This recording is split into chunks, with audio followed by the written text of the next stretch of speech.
امام الانبیاء تاجدار مدینہ صلی اللہ تعالیٰ علیہ وآلہ وسلم نے فرمایا،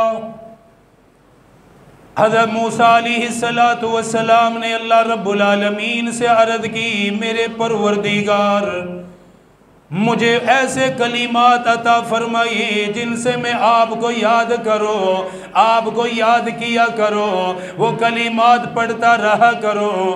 اللہ رب العالمین نے فرمایا میرے کلیم لا الہ الا اللہ پڑھتے رہا کرو، لا الہ الا اللہ کا ورد کرتے رہا کرو۔ حضرت موسیٰ علیہ السلام عرض کرنے لگے، میرے پروردگار یہ تو ہر ایمان والا پڑھتا ہے، ہر ایمان والا یہ کلمات پڑھتا ہے، مجھے کوئی خاص کلمات عطا فرما دیجئے۔ اللہ رب العالمین نے پھر فرمایا میرے کلیم لا الہ الا اللہ پڑھتے رہا کرو، لا الہ الا اللہ کا ورد کرتے رہا کرو۔ پھر ارشاد فرمایا ترازو کے ایک پلڑے میں آسمانوں کو رکھ دیا جائے، زمین کو رکھ دیا جائے، ان کے درمیان جتنی بھی چیزیں ہیں ساری مخلوقات کو ایک پلڑے کے اندر رکھ دیا جائے، ترازو کے ایک پلڑے میں ساری مخلوقات کو رکھا جائے۔ فرمایا ترازو کے دوسرے پلڑے میں لا الہ الا اللہ کو رکھا جائے۔ فرمایا لا الہ الا اللہ والا پلڑا وہ بھاری ہو جائے گا، وہ پلڑا وزنی ہو جائے گا۔ فرمایا جو لا الہ الا اللہ پڑھتا ہے میں اس کے گناہوں کو مٹا دیتا ہوں۔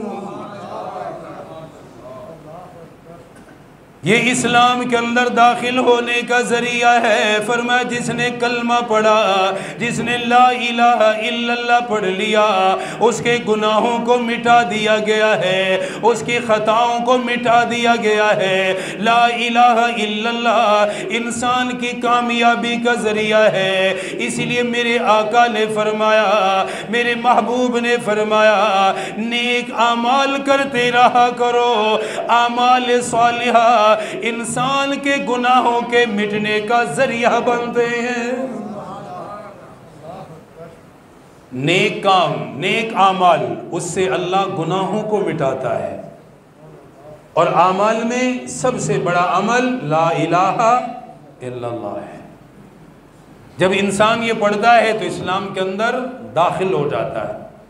وہ جیسے ہی داخل ہوتا ہے اللہ اس کے پچھلے سارے گناہ مٹا دیتا ہے، اس کے سارے گناہ ختم کر دیتا ہے۔ تو نیکی انسان کے گناہوں کے مٹنے کا ذریعہ ہے، اس کا سبب ہے۔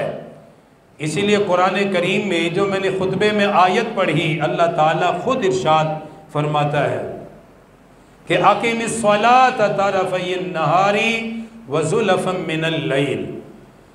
فرمایا دن کے دونوں اطراف میں نماز پڑھا کرو، دن کے دونوں اطراف میں نماز پڑھا کرو، وَزُلَفًا مِّنَ اللَّيْلِ اور رات کے حصے میں بھی نماز پڑھا کرو۔ یہ پانچوں نمازوں کے اوقات آ گئے۔ دن کا پہلا حصہ فجر آ گئی، دن کا دوسرا حصہ، پہلا حصہ زوال سے پہلے ہے، پہلا حصہ، اور دوسرا حصہ زوال کے بعد کا ہے۔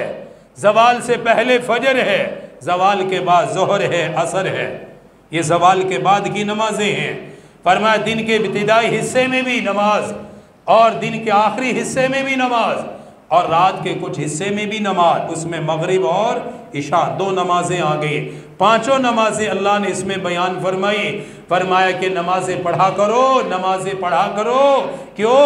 ان الحسنات یذہبن السیئات، جب نماز پڑھو گے، نماز نیکی ہے، جب نماز پڑھو گے اللہ تمہارے گناہوں کو مٹا دے گا۔